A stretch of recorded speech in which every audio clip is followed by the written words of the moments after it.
もう大丈夫です。ごめんなさい、異国の地で迷惑かけちゃって。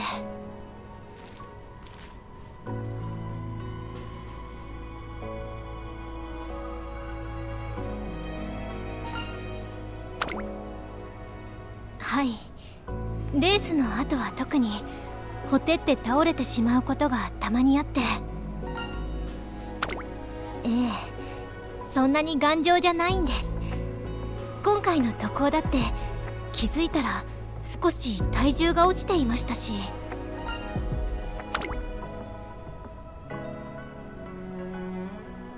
はい、レースの後はなるべくすぐにシャワーを浴びるようにしたりして、自分なりに対策はしているんですけれど。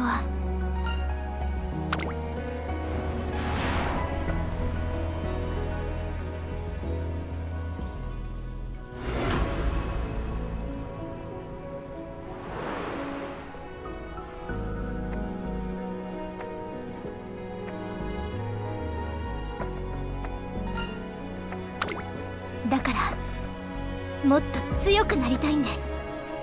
心も体も。これからもやろうと決めたことを必ずやり遂げられるように。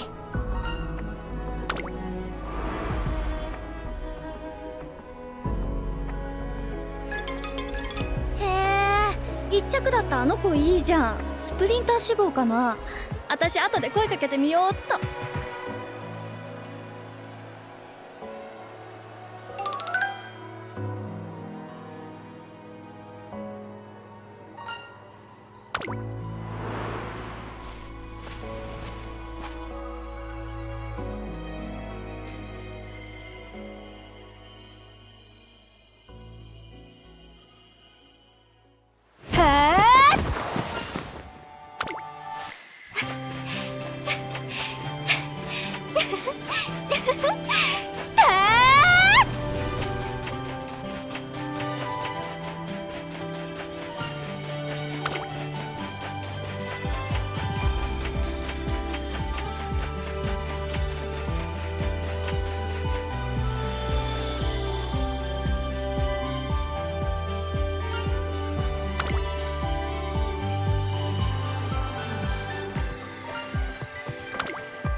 偶然ですね。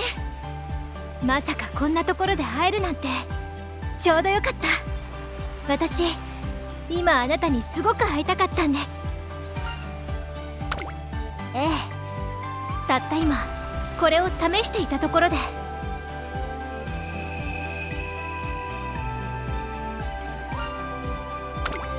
初めて見た時未完成品だなんて思いませんでした。正直バージョン9との違いも些細なものでしたし、でも実際に走ってみると全く違いました。バージョン9に比べて想像以上に体になじまなくて、徹底したからこそ生まれた結果ですね。あの日寝ていなかったんですよね。覚えているんです。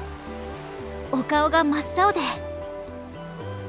私は誰にも負けたくないけれど、あなたは何より自分に負けたくないんですね。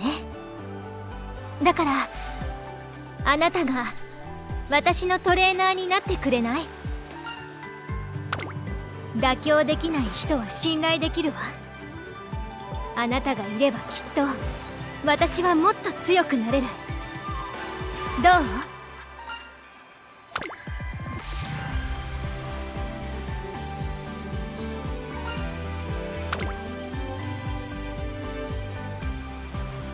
ですが、それを果たしうる馬娘ならば自然と知っているのでしょう。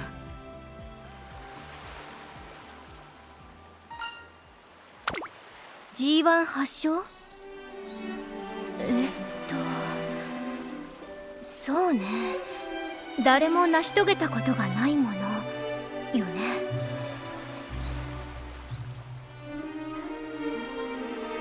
方法なんてわからないわ。私にはわからない。でも逆にそもそもどうしてできないって思うの？全力で戦って必ず勝てばいいのよ。それを8回やればいい。7勝も8勝も変わらないわ。